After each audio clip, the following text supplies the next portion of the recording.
We're live on YouTube. Hey, Nick. So we are. Hello. What's going on? How are things going? Things are A-okay. Things are even better because I have my frequentmiler.com mug. And so nice. Things are great for me today. They're 40% off today. If you check out the quick deal that posted just a few minutes ago. Yeah. Okay, there we go. My I just realized that my mic is not. Live YouTube thing started playing in my ear separately. So that would have been bad. I'm going to fix my mic here because for some reason that apparently came out on me. But you don't look like you're at home. That doesn't look like home to me. That's right. I am not. What's going on? I am at a Hyatt vacation rental property. So it's called Vacation Rentals at Wild Dunes Resorts.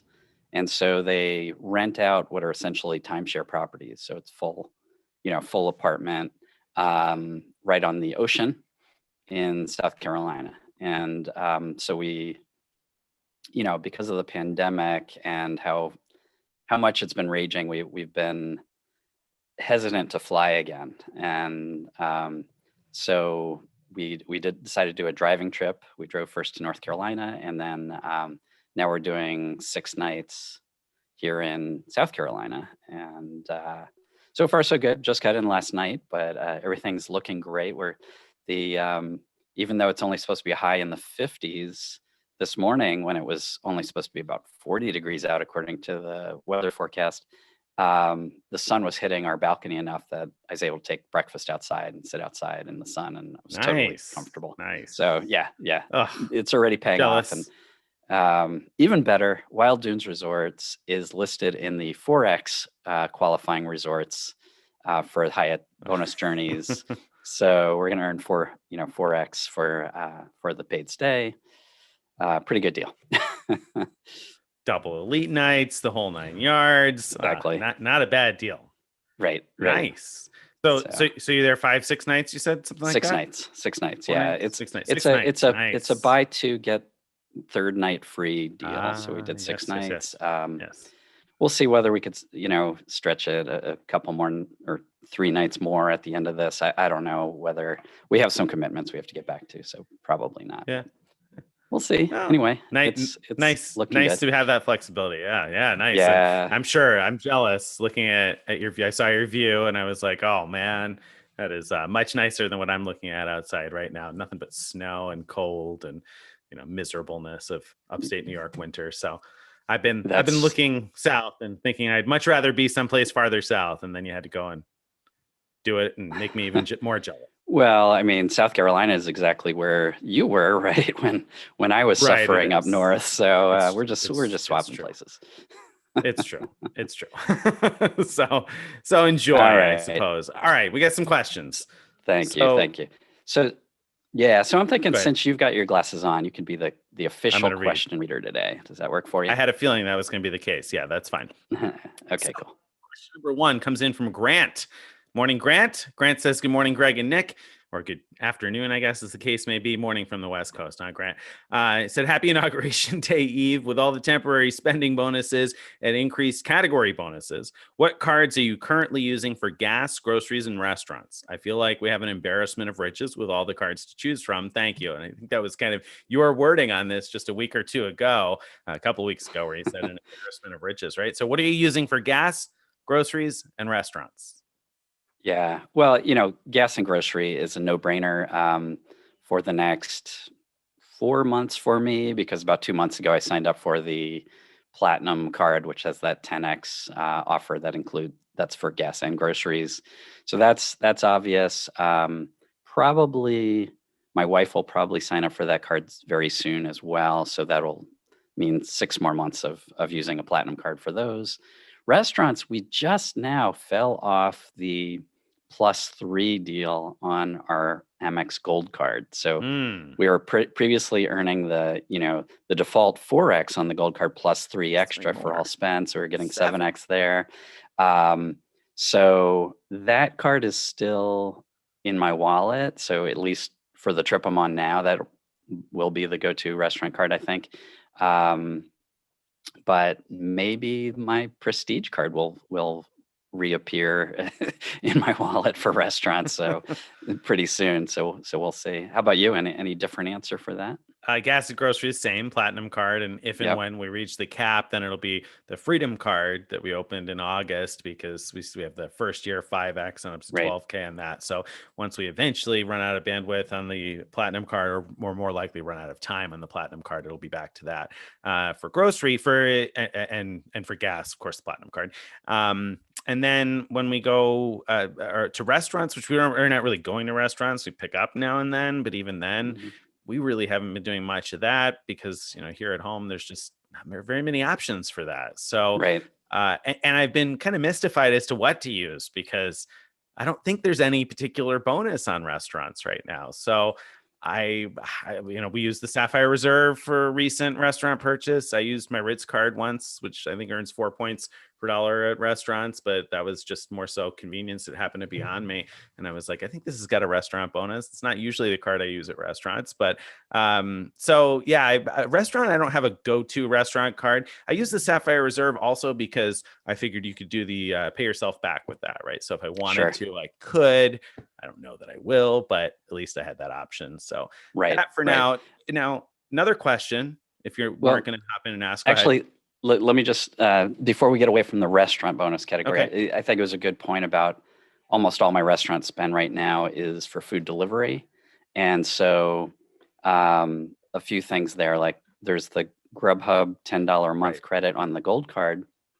There's the platinum $15 a month on the for Uber Eats, which I have 2 platinum cards right now, so $30 a month is showing up for Uber Eats. And then there's a DoorDash credit on the Sapphire Reserve. So between all those, a lot of the food delivery stuff is just sort of using up credits as opposed to looking for the best multiplier. Yeah. That's a great point. Great point. Because if we're going to order something, that's probably how we're going to do it. There's no delivery where we live, but there are some restaurants where we can do pickup that are, within the vicinity of where we drive often. So, so we would definitely do that first. And not only that, I also happen to have bought a discounted Uber Eats gift card at Costco when I was near a Costco over the holidays. That was $100 Uber Eats for $80. I think that's still going in store. So I grabbed that too. So yeah, I mean, it's going to be Uber Eats, DoorDash, or Grubhub for a while now. Right. And then last thing on that topic is that, we have free, or at least I guess it was highly discounted Instacart thanks to a Sapphire Reserve promo last year. Mm-hmm. And so I had signed up for a year of it for, I guess it was half price after the rebate, I think it was. Mm-hmm. And well, Instacart grocery deliveries earn 10x on the platinum card because it's grocery. And so my thought going forward is that if I'm looking for, restaurant delivery, maybe I just look at the pre-prepared foods at some local grocery stores and have those delivered instead, and along with whatever groceries I need. So anyway, that's my thinking there. Yeah. So now my other semi-related question is, what card are you using at Amazon? And I know you signed up for a Walmart Plus subscription. Are you using anything via Walmart Plus for a bonus right now? So Amazon, I generally try to find ways to get a bonus when buying gift cards for Amazon, and then I load up our account. So I haven't like paid directly for anything Amazon in quite a while. I did do like that streaming credit deal, which I think no longer works. I think I read, but where you can, when they were offering the platinum card was offering the $20 a month streaming credit, and you wrote about this, how you could buy a, what was it? You buy a Kindle book for somebody. Yeah. So I did like a 1995 Kindle book and returned it basically for Amazon credit. So, yeah, that's about it. I mean, I still have a lot of Amazon credit from 2 things that are top of mind. One is there were a bunch of Amex offers last year, near the end of last year, and I just, for each person in the family that has Amex cards with that offer, I just loaded up on our Amazon account to fully use up that offer. Also, I have the Everyday Preferred with the +3 deal going on it. Mhm. And so the Everyday Preferred earns an extra half point per dollar for all spend if you spend 30 payments each month. 30 So transactions. Yeah. so I had set up just a $5 a day repeating Amazon thing, figuring, well, I'll get 4.5 points per dollar because of the +3 thing for loading my Amazon account, plus make sure I get at least the 30 a month so that I'll get the extra for Yeah. all my other spend. So yeah, because of all those things, that's how. Plenty How of about you? Amazon gift Is your card money. answer any different about Well, Amazon or? yes and no. I mean, I've loaded up on Amazon gift cards because at the grocery store, when I go shopping, I'll pick up Amazon gift cards along with it now and then with my Platinum card. I know Amex says you're not supposed to buy gift cards when you're working on the spending bonuses, and I know that maybe they'll claw back points for me buying an Amazon gift card now and then, but I'm banking on the fact that it's $100 here, $200 there, that it's not going to be Yeah. such a big deal. So I have Amazon credit, but because right now Chase has all these cards that are offering 5 points per dollar on Amazon purchases and Walmart purchases, I've been using some of my Chase cards too. So I have the gift card money sitting there, but I've actually mostly been using credit cards for now while I'm still getting 5x. And Okay. Yeah. hanging on to the gift card money. So there's just so many different bonuses going right now. I feel like Grant said, it is an embarrassment of riches. Hard to even know what to use when and where and keep track. It sure is. Yep. All Oh, right, what's wait. next? Steven tells me that it's not good at Amazon this quarter. Are you serious? Did I spend money at Amazon the other day on the wrong card? Is it only Oh, Walmart no. this quarter, Steven? Did I just misspeak and miss out on points? Oh, now my wife is gonna get to joke me because I'm usually the one that teases her when she uses the wrong cards. You should have listened to your son. What does he say about which card to use? He always says Bank of America, so which is never a bad answer. So anyway, so do we have another? Was there a next question up? Sorry. So the next question up. So Steven's saying grocery stores, drugstores, and gas or something like that. So I'll have to double check that now that I've misspoken. I'm gonna have to go back and double check. So what about, I guess, for your Hyatt stay right now? Because do we do have another question? You know what? Never mind. We'll come back to that. I didn't see the second question yet. All right. So CB says, hello, do you have any tips for opening bank accounts for the bonuses? I have, in my opinion, good credit, not too many open card bank accounts, but still get declined more than I get approved. Nowhere near Nick's success rate. Thanks in advance. Huh. Well, I think you should be the one to take that question. I haven't opened many bank accounts, so I have not run into many issues with bank accounts.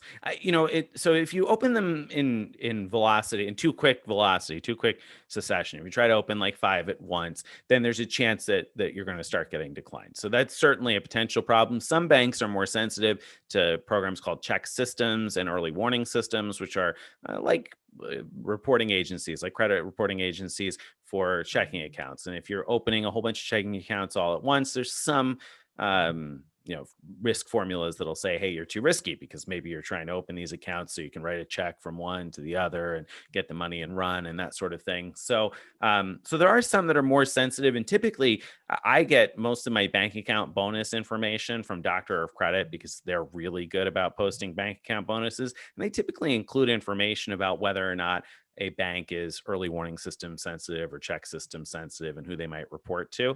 But truthfully, last year doing, I don't know, maybe I can't remember off the top of my head. If you saw my post, you would probably be able to tell me the number better than I could, but I must have opened between 5 and 10 each for my wife and I, and that I didn't run into any issues. One I had where they closed it after the fact. After I opened it up and they gave me the bonus, then they sent me a letter and closed it. So and that was Basque Bank. That was the American Airlines bonus way back at the beginning, and oddly they sent me a letter and told me they closed my account and I can't log in, but they kept my money and send me a statement every now and then and keep putting American Airlines miles in my account. So I'm fine with that.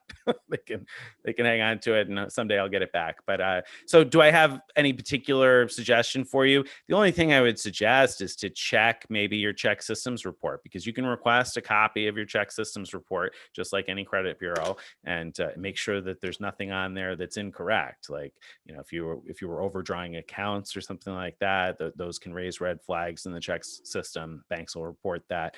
Make sure that there's nothing inaccurate in there. One thing you want to watch out for is if you maybe forgot to close an account and got charged a fee, for overdrafting it when they charged you a monthly fee or something like that. So I would definitely want to check your check systems report if you're having trouble opening like more than 2 or 3, or if you're looking to open fewer than 10 a year, I would say you probably shouldn't be running into a problem. Best Sounds guess. good. Sounds All good. right. Yeah. Rome asks us, do you think the altitude reserve is worth deviating from Chase to get for someone perpetually at or around 524? If somebody is just perpetually right around 524, is it worth burning up a slot for the altitude reserve? Wow, that's tough question. So it's basically saying, is it good enough that it's worth getting, even though it would like delay getting under 524, so that they can get a new Chase card or get maybe multiple new Chase cards if they sign up for Chase business cards first. That's tough. I mean, it's a solid. It has a solid sign up offer. I think it's 50,000 points, which is worth $750. That's not like outrageously great, but it's very solid. I mean, it's solid. Yeah, solid. Yeah, and so would I like? I would be looking more towards business card. If it was just a sign up bonus you're after, I'd be looking more for business card opportunities that don't add to 524 first before looking to add the altitude reserve bonus. But if the question is, is the card good enough for because of its rewards for regular spend, not just the sign up bonus, that's a whole nother question. And there, I think that the question is what the altitude reserve is great for is giving you 3x points for mobile wallet spend. So that's like Apple Pay, Samsung Pay, Google Pay. And if you spend a lot like that, and it's not like Google Pay online, it's like Google Pay where you do it in person with your phone. If you do a lot of that kind of spend, then it's very rewarding because every point's worth a penny and a half towards travel. And so, that's 4.5% back for all of that kind of Apple Pay stuff. You also get that for travel purchases, but there's a lot of cards that are that rewarding for travel. So that's a little bit less exciting, and I wouldn't venue that way. So short answer, I think, if this person is a big mobile wallet pay person, like spends a lot at Costco or something like that with their Apple Pay, let's say, then it probably is a good deal. I probably would recommend it. But if you're just out for the sign up bonuses, there's better ways of playing the game, I think. I'll agree with you to an extent there. I think you hit both sides of it, that if you spend a lot of money in person, that 4.5% can add up. So, it may be worth it for that. If you're just in it for a sign-up bonus, I'll agree that going after the Chase business sign-up bonuses first probably makes sense, though you do have to somewhat weigh out how much you spend in person on things, because the other thing to consider is that U.S. Bank does tend to be a little bit more difficult on approvals than a lot of other banks. And if you've opened a ton of cards recently, you may have trouble getting that one. That's another one where they've got these weird, small niche credit reporting agencies. If I remember correctly, it's Sage Stream and now I can't even remember what the other one is called, but there's two small ones that like nobody else has ever pulled or looked at that US Bank often does. And for some reason, whatever is in those reports tends to be more concerning for them. So yeah, the typical advice is to freeze those two small ones. I think it's ARS or something. I can't remember what the other one is before you apply. And so if you know that you want the altitude reserve, then you do have to somewhat weigh it out. Okay, how many business cards am I going to open? And, where is that going to prevent me from getting the altitude reserve? However, like right now with the Ink Business Unlimited and Ink Cash cards offering 75,000 point sign-up bonuses, those are worth at least as much as the altitude reserve, if not more, from a bonus perspective. And then from a return on spend perspective, it's not bad either. Whether you're talking about the 5 points per dollar at office supply stores on the Inc. Cash or 1.5 everywhere on the Inc. Business Unlimited, you're not giving up a ton with cards like that. So I think it's probably hard to make the argument for using a 524 slot on the U.S. bank card unless you are a really big in-person spender. Great card to have, but not necessarily a great card to sacrifice a slot for. Agreed. Yep. All right. So Larry asks us next. A couple of podcasts ago, Greg indicated that PayPal Key was mostly no good any longer. Is there a small hint there, or was it just a figure of speech? That's a great question, Larry. It wasn't intended to be a hint so much as a PayPal Key has been locking down the obvious things that everybody have been going after, and sort of one at a time. And I'm sure that there are plenty of things out there still that PayPal Key hasn't locked down yet. I don't know what they are though, but I do know that, like, a reader just the other day mentioned paying their local property taxes as a debit card using PayPal Key, and that they had, cheap local property, cheap debit card rates for paying the property with a debit card. And so, I think there are things out there, but no, I don't know what they are. There you go. All right. JC asks, hi, Greg. Did you get your Amex Platinum 100K bonus yet? Thanks in advance. Where you been, JC? Greg got that in like 10 minutes. Right. Yeah, I got it right away. I had decided to go ahead and quickly spend the 5K to sort of prove that I was qualified for the sign-up bonus, because I had the Platinum card before.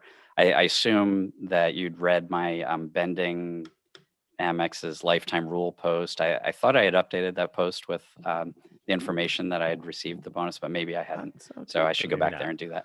Yeah, I thought so too, but maybe not. And then you kind of almost regretted a little bit that you used it on stuff that wasn't optimizing. Right. I realized later that I could have simply spent $1 at a grocery store or gas station to see if I was getting 10x, and that would have been as good of a confirmation as getting the 100K, I think. But yes, both of them post. The 100K posted right away, the 10x post as I spend. And on the other hand, we have not hit the 100K bonus in my household yet, because I am just using the Platinum card basically almost exclusively anyway at gas and grocery. So I don't want to sacrifice too many points. Now, with a couple of exceptions, because if you read my post recently about Amex purchase protection, you know that I bought a phone on the card, even though it wasn't getting a category bonus. But for the most part, it's been just gas and grocery, and I haven't yet spent $5,000 on gas and grocery. So not there yet. Interesting question here. So as a side thing, that people have the ability to refer others to the 100K offer only if their Platinum card is getting the 30K bonus for referrals, in which case that when you use that person's link, you're seeing the 100K offer. I got the ability to do that about a month after I signed up for the card. Like, at first I didn't see it, but later I did. And now I'm wondering, are you prohibited from doing that until after you get the sign-up bonus? Sign-up bonus. Well, now that's going to make me have to go and spend some money that's not at 10x, because I've been so frustrated that the referral bonus on that card has been 5,000 points. 5,000 points. Like, it's the worst I've ever seen on an Amex card before. Like, it's even worse than the Hilton referral bonuses, right? I mean, I'd use those first. So yeah, that's saying a lot. It's pretty ridiculous. Yeah. So that's interesting. I wonder if that has something to do with it. Now, I'm kind of curious. We can ask readers, though. We could pretty easily verify that, because we have lots of readers with the 30K referral bonus. We've been using their links on the best offers page. So, well, if anybody live can counter that theory, don't bother commenting if your experience goes along with the theory. But if you have the ability to refer to the 100K offer and you haven't received your 100K sign up bonus yet, let us know right now. There you go. All right. So, and if you do, okay. So, Stephen just let us know. So Stephen has his 100K bonus. How long has ago?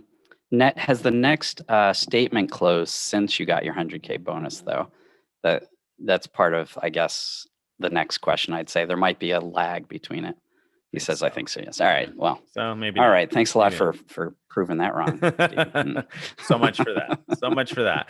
All right. So then Paul says, in response to Nick's recent post, I still can't decide if waiting around to get under 524 in order to get the companion pass is really worth it.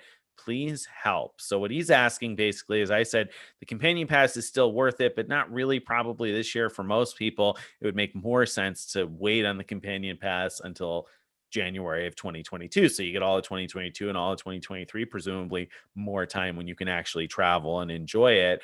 But if Paul is sitting around under 524 now, is it worth spending the rest of this year staying under 524 and missing out on other Chase cards in order to, and missing out on other cards, period, not just Chase cards, but other cards, period, in order to be able to get the companion pass next year? So yeah, I think one way of thinking about it is estimate how much you're likely to use it. So let's say you're likely to use, and keep in mind that Nick's post, the most of the awards he found on Southwest were really, really cheap. So, you could fly a lot and maybe save, let's just come over there. Let's say you save 50,000 Southwest points by having the companion pass and then using your points with a companion. Is it worth, sacrificing all kinds of great sign-up offers like the 100K plus 10X platinum deal in order to save 50,000 Southwest points next year? I'd say no. So I'd look for a much, much bigger number than that before I'd said, yeah, it's worth giving up on a lot of other sign-up bonuses. Yeah, I think Greg's right. It's a good point. You got to figure out how many points you're going to save with it. But the thing is, you do have to consider that if you're going to get it in January, then you got 2 years. So you have to try to somehow figure out how many points you think you're going to save over the course of 2 years. If it's 50,000 points a year, then you're talking about 100,000 points, and then okay, so $1,500-ish in value, so to speak, in point values. So can you get more than $1,500 in sign-up bonuses now? I mean, that'd be pretty easy right now. Just that platinum offer alone would be one that would stand out. And then, you look at the Inc. offers too, and those also are maybe not quite as high depending on how you use them. But if you use them for transfer partners, they certainly may be more valuable than that. So, and meanwhile, replacing 75,000 points that could be transferred to Southwest if that's your best option. So yeah, I mean, I think there's some math to be done there in terms of how many points you'll save. And Greg's point is that because Southwest flights are priced based on the cash price, and cash prices are so low right now, you stand to save less now with a companion pass than you would have probably a year or two ago, because flight prices are so low that if it only costs you 5,000 points for one passenger, you're only saving 5,000 points when you fly two passengers. So you got to take a lot of trips for that to add up in the current environment. Now, who knows? This vaccine rolls out and everything goes back to normal and domestic travel demand goes way up really quickly. Maybe that'll change, but yeah, I don't know. I wouldn't give up the platinum offer for sure. I probably wouldn't give up those Inc. offers, although they're not going to add to your 524 anyway. And then from there, it just depends on which cards you're looking at, how they compare to what you'll save. All right. So I think that's good there. Adam asks us, I think that's the next one, right? Yeah. Would either of you MS cash back to purchase airline miles that aren't easily MSed, like Alaska Airlines? Would you MS cash back in order to buy Alaska miles or something like that? Yeah, I mean, I would consider it if I, needed the miles, and if I knew I was going to use those miles towards a great value award, and I didn't have enough, then sure, I would consider that combination. Why not? Yeah, I don't see any reason why not. It depends on what you're. I feel like with cash back, I'm MSing cash back to have cash, and then if it becomes beneficial to use that cash on miles, then I might consider that. I don't necessarily do it with the, like a goal specific aim to buy Alaska miles. Not that I think that's necessarily a terrible strategy to have something like that, have this cash reserve that you're going to use for travel in general, whether that be for hotel rooms or cheap flights or miles when they're on sale, having that like cash travel slush fund to pay for all of the associated extra stuff. I think that's not a bad strategy to have, but I wouldn't probably do it necessarily with solely that aim. Now I say that, and like, the Bank of America Premium Rewards card, 2.62% cash back. If you got platinum honors, if you're able to buy Alaska miles at like 1.8 cents each, you're basically earning what, like 1.5-ish miles per dollar spent. That's pretty good for Alaska miles, right? So, again, that's if you're able to buy them at that price. I couldn't even tell you what price Alaska last sold their miles at, so I'm not sure off the top of my head if that's realistic. Yeah, I don't know either, but yeah. But yeah. So there you go. All right. Let's see. So yeah, Stephen went back to the platinum thing and proved us wrong, essentially. So. Oh, well, actually, let me say, though, Steven's example doesn't prove us wrong, because it could be that you have to get the sign-up bonus to have a chance of getting this. It doesn't necessarily mean that you will definitely get the ability to do the referral. So there's still a glimmer of hope.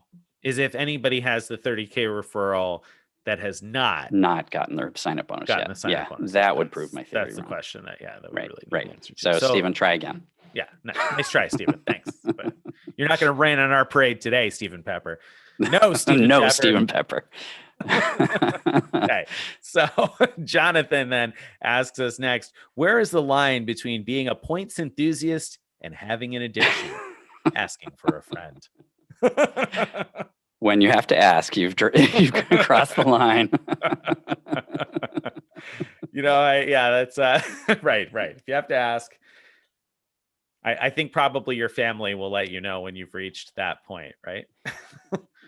I think, to be truthful, when it becomes an addiction, then that's when it's time to get a job in the field. And oh, there you go. Then you can blame it on it being your job to be a points and miles addict, right? Let's Good see. Answer. Based Che asks us, what is the favorite Hyatt that each of you have been to? Ooh, so what's your favorite Hyatt out of all the ones you've been to, Greg? You've been to a lot of Hyatts, I think, right? I don't know if I've been to a lot of Hyatts, but I've been to several very, very nice ones. So, right. Ventana Big Sur is the nicest recent one I've been to. Before that,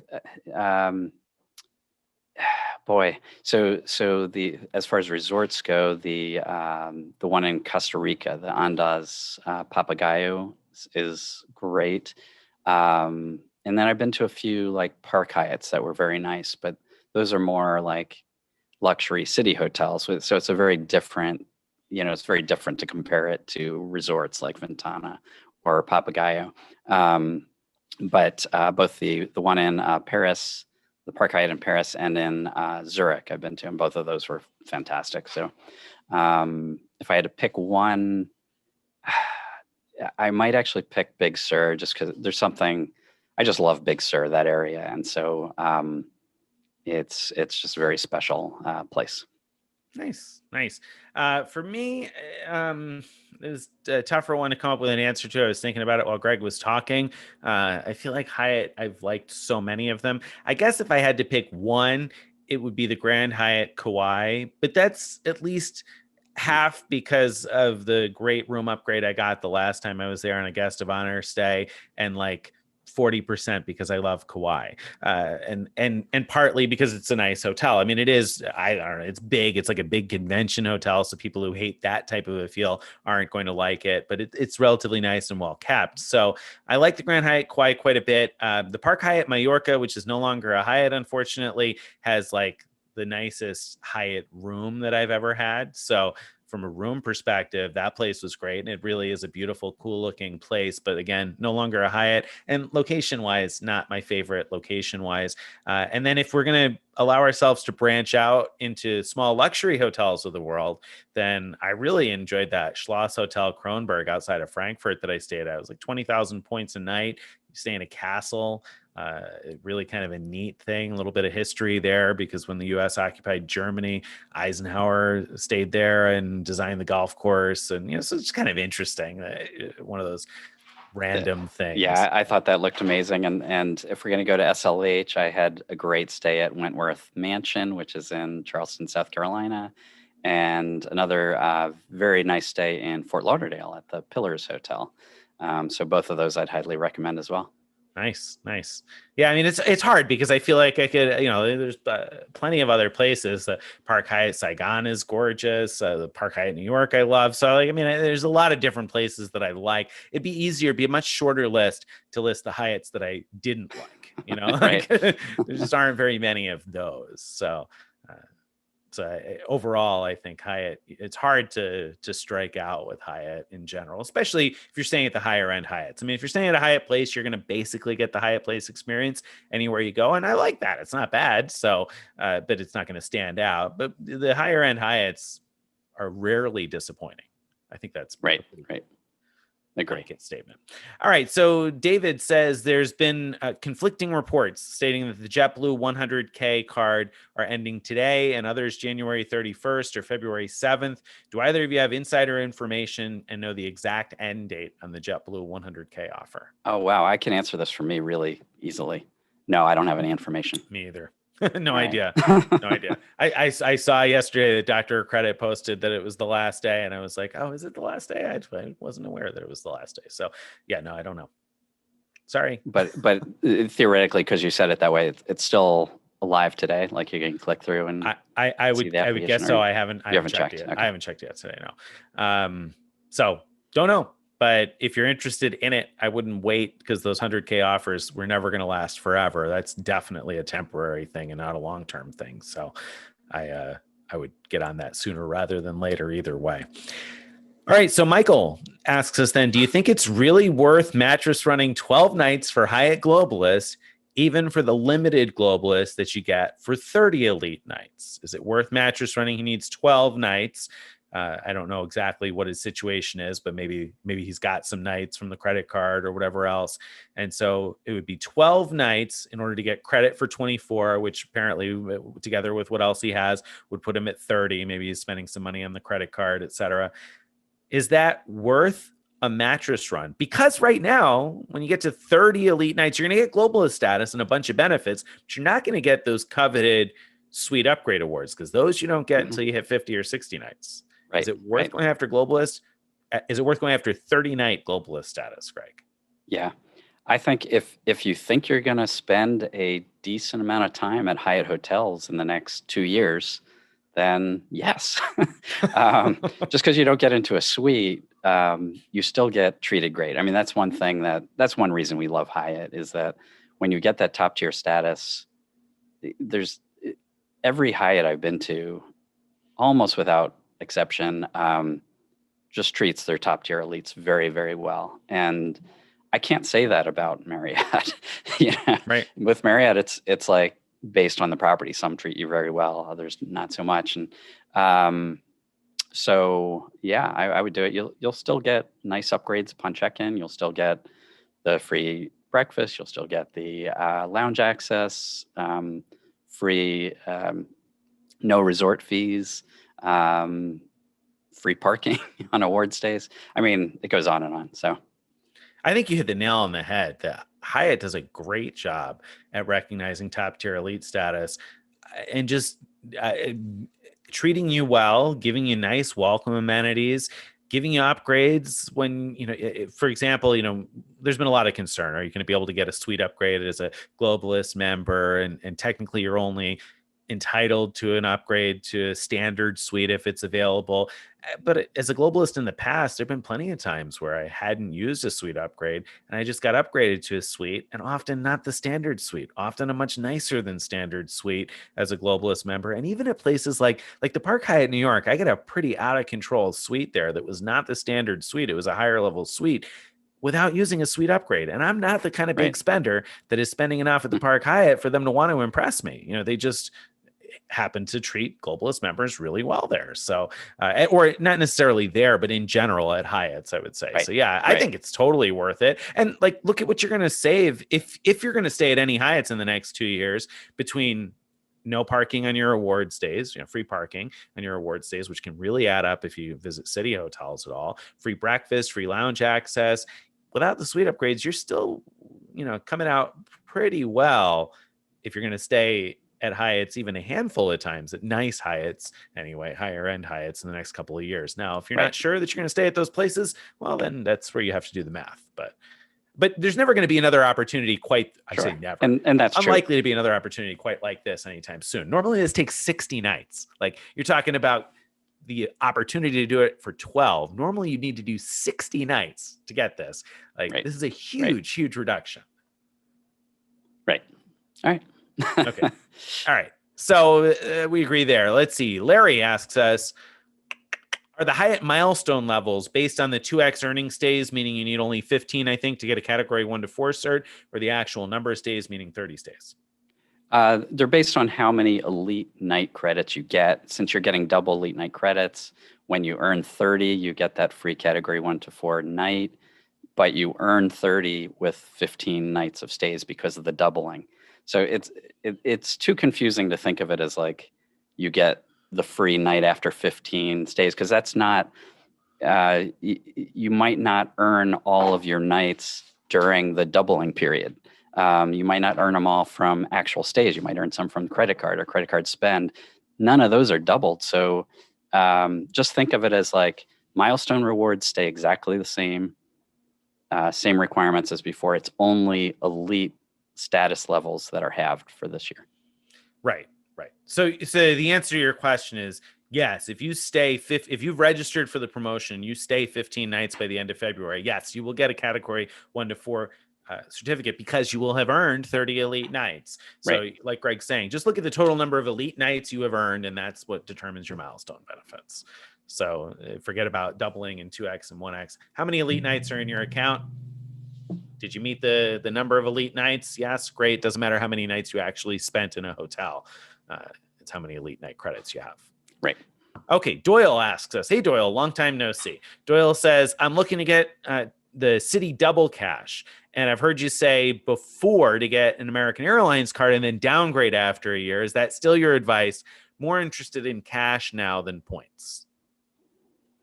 Yeah. I mean, if you're not in a hurry to be earning the 2x on the Citi double cash, then that's a way to get a nice sign-up bonus and still get the card in the long term. So I still like that approach. What about you, Nick? I do. I definitely think that it makes more sense to earn 60 or 65,000 American Airlines miles and then downgrade after a year for most people, because the double cash doesn't come with any kind of a welcome bonus. Usually, I mean, we've seen a $100 bonus on that card at some point before, but I don't think we've seen that in more than a year. And I don't think we've seen any indication that it's coming back. So I wouldn't be waiting or expecting that to come back again. So yes, I would say that for 99% of people, that's the advice I would give. Now, if you happen to be a really big spender, and I happen to know Doyle may be coming at it from that perspective, that if you're a really big spender, that double cash might be valuable. And it might make more sense than spending at 1 point per dollar on the American Airlines card. If you're going to be spending thousands and thousands and thousands each month, you might have enough potential to earn on the double cash to make that more attractive. However, what I would do in that situation is I would still open the American Airlines card with the intent to downgrade to the double cash down the line. And if you're more interested in cash than points, you're not using the double cash because you want thank you points. You're using the double cash because you want 2% cash back. And there are other options on the market for that. There's the PenFed Pathfinder card that earns 2% cash back. There's the Fidelity Visa that earns 2% cash back. I know you're familiar with the Costco one for using at Costco, although obviously if you can use the Altitude Reserve, you'd use that at Costco first. But again, if you're looking for cash back, you do the Discover miles. If you can get a decent credit limit, that may be a big if for some people. And then the Bank of America Premium Rewards, if you got 100K to put there, you can get 2.625% cash back. There's a bunch of other cards you could get in the short term if you want to focus on cash back. And downgrade down the road. That way you also get 60 or 65,000 miles on top of getting your double cash. There are other options. So I would go in one of those directions first, or the Alliant card for 2.5% on the first 10K each month, but then no rewards after 10K. So you got to consider that, I guess. So that's my long-winded answer for those that are in a reselling sort of a mode and looking for more cash. All right, Paul. says thoughts on the upcoming. Oh, you know what? Let me back up as I was talking about that. Also, don't forget the Capital One Spark card, 2% cash back and decent welcome bonus sometimes. So, if you're looking for cash back and a welcome bonus, you're talking about usually a $500 welcome bonus on that card. Sometimes it's a targeted $1,000 welcome bonus you might get in the mail. So keep an eye on that. All right.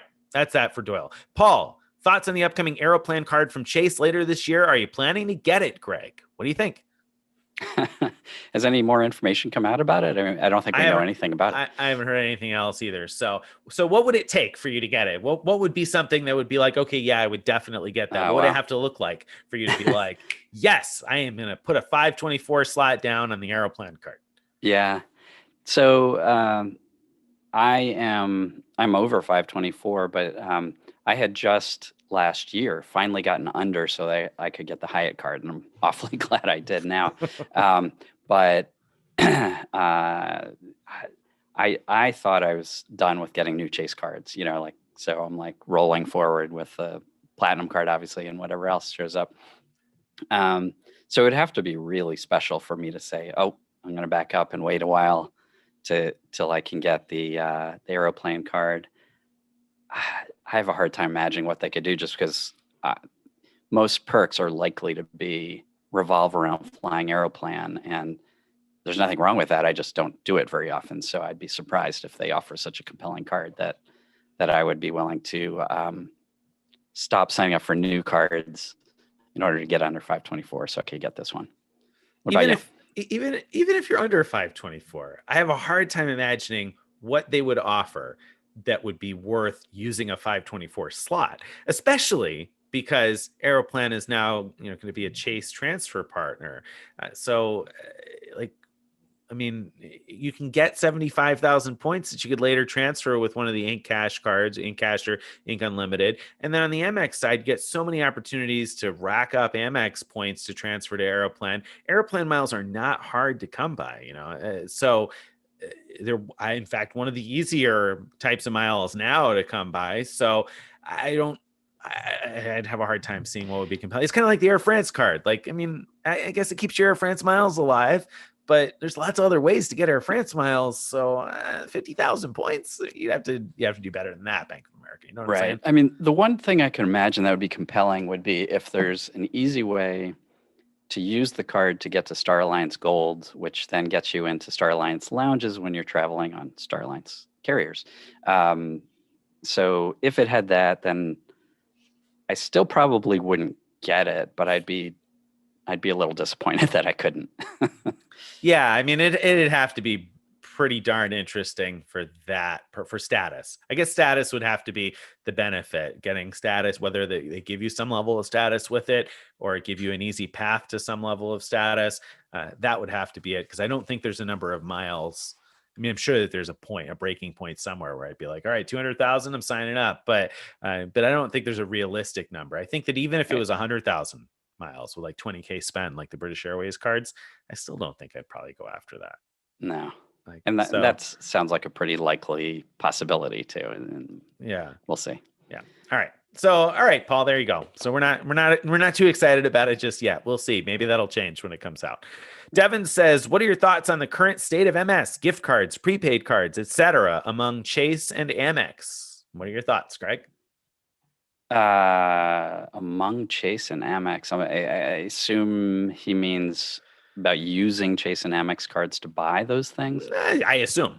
So, I mean, Amex, I'd say, you have to be very careful. And I do know people are still buying gift cards at grocery stores, and depending on what you're doing, sometimes that seems to work. I mean, obviously we had the big Hilton 12X thing where they clawed it all back, but for other things it still seems to be working. But it seems to me like a very thin line. So I haven't been doing that at all. And Chase, seems to, I don't know, for whatever reason, seems to be less against buying gift cards with their cards. Like, I haven't heard of any reports where shutdowns have been attributed to like using your 5X ink card to buy office supply gift cards. So I still would feel comfortable doing that. So I think that's with Chase, when you get those 5x grocery deals, or you use the 5x office supply, or even 3x drugstore, although I'd use that in moderation, I think, because it's uncapped. I think all of those are probably fair game. Agreed. Yeah. I mean, Chase, relatively safe, it seems. I mean, and as soon as I say that, there'll be 1,000 people shut down tomorrow. But Amex, proceed with caution. It's not like, and I think that the thing is, if you're going to MS, whatever card or bank or whatever it's with, you have to accept the fact that there is some risk that the bank isn't going to like that, right? And they may. What their reaction to not liking it might be can vary. I mean, it could just be that they claw back the points. It could be that they claw back the points and shut down your account. It could be that they claw back the points and shut down your account and shut down the accounts of everybody you know. It can really vary in terms of what the reaction is going to be like. And so you have to be willing to accept that if you're going to do things that they may deem as too risky. So, and then proceed with as much of your risk tolerance is, whatever your risk tolerance is, decide how much you're willing to do. So exactly. That's it. All right. Yeah. Devin, again, what's the best way to get AU bonuses for Amex cards? And you know what? Before you even answer this, I was talking about that risk thing, and you want to think a couple of levels down too as to what the long-term risk might be. Now, I started to say that, and I was thinking something, and then something else flew into my head. So, if you have a bank where you have your investments and your mortgage and other things that you care about that would be inconvenient to rearrange, then you may want to be more careful with what types of credit card activity you engage in there. I mean, I remember a story we heard last year, somebody who had a bunch of investment accounts and everything closed, and they had to find a new brokerage and whatnot because of MS activities. So you want to think about that. Also, we got an email from somebody just yesterday that was saying that they self-referred on Amex cards back when that was something that a lot of people were doing. And Amex not only took back the points, but have not offered them any more referral bonuses. They can't get any bonuses for referring anybody. So this, these 30K offers really are burning. I think that they can't pick up those easy points when they tell friends and family about the cards. So, you have to consider, okay, well, what's the long-term thing that can happen here? And can I accept that? And so, okay, that then brings me into AU bonuses. What do you think, Greg? What's the best way to get AU bonuses for Amex cards? So is this talking about when Amex offers like 5,000 points for adding an authorized user? Is that I guess that's what he means. I guess. Then the best way, if you want those, is to add authorized user. I guess I'm not really sure what the question's referring to. Maybe maybe to get targeted for that. Is that what they're asking? Like, is there a way? There's not any way that I know of to get targeted. I don't know any way either. Targeted or you don't. Okay. So I don't know what to answer you with there, Devin, but take a look in your account and see if you have an offer for a bonus to add an authorized user. And then once you get those bonuses, if you're asking how do you meet the spend, what's the best way to meet the spend? The answer is organically for the most part, with things that are not gift cards or cash equivalents. Be the best things to do. Sure. All right. Next question regarding the Hyatt Double Elite Night promo. If I book 2 rooms for the same hotel for the same night, do I get credits for 2 nights? If not, booking 2 separate Hyatts on the same date, would that work? So really what he's asking is 4 nights, right? He's saying, I want to book 2 rooms. Am I going to get credit for both rooms if I book 2 rooms at the same hotel? And if that doesn't work, how about at 2 separate hotels? Right. So it definitely shouldn't work. So, the Hyatt's terms and conditions are pretty clear that if you're booked into multiple rooms or multiple hotels, you're only going to get one. You're only supposed to get 1 elite night for 1 calendar night of bookings, regardless of how many rooms you've booked. Now, I'm saying supposed to because who knows how it works in practice? I don't know. I don't know if there might be a that whether they are technically equipped to stop you. I would guess that they would definitely stop you at the same property, but if you book 2 different properties, maybe it would work. I just have no idea. But I wouldn't I wouldn't do it, at least certainly not as a mattress run, because first of all, I think it's unlikely to work. But second, even if you think it's likely, if anything goes wrong, you can't then turn to Hyatt and ask for help because you obviously were trying to skirt the rules and they're not going to help you get credit for that second night. Yeah, I mean, the risk there doesn't match the reward, if you, because you're risking that you're going to pay for a room and not get anything to show for it. Basically, you get the points, I guess, because then you can get points on 2 rooms, but you're not going to get elite credit for both of them. So, I mean, why waste the money that way? I would look for an opportunity to book a different night. So why waste the opportunity? I'm sure your answer is something like it's convenient, the rate is cheap, it's, I only have to check in one time. Then I'm sure that there are some reasons why, but I don't think it's worth the fact that it is likely to not work. And then, like Greg said, you got no recourse when it doesn't. All right. Julie says, hi, given the state of the pandemic and Marriott's double elite night promo going into April, what do you think the chance of Hyatt further extending double elite nights earning past February 28th? Do you think Hyatt is going to react and extend that promotion? Yeah, that's a great question. I would have earlier thought yes, but they've closed the registration for the promo, which makes me think that if they're interested in extending it, they won't do it as an extension. That what they'll do is introduce a new like spring promo. And so I think that's likely that there'll be some kind of spring promo. Whether it looks similar to the current ones or not, I don't know. But yeah, I'd be very surprised if Hyatt just says, oh, end of February, we're all done with trying to encourage customers to come to our hotels. That is very unlikely. So that's my guess. We'll see something new, and it'll probably be very good. I'd be surprised if it's, I guess, as good as all these overlapping things are right now, but who knows? Yeah. I was surprised that it happened at all. Right. I mean, whoever would have predicted all of this? We certainly wouldn't have. I mean, I say that, and there was part of me last year that I did say that I expected that instead of reducing elite night requirements, I thought what programs would do is juice your stays until you get 2 elite nights or 3 elite nights. So I guess I did predict that last year, but I didn't imagine it being this generous because they did both, right? They reduced the elite night requirements and juiced the number of nights you're getting for each day. So I didn't expect that combination for sure. I don't think anybody did. And like Greg said, if they were going to extend it, they would have already extended it.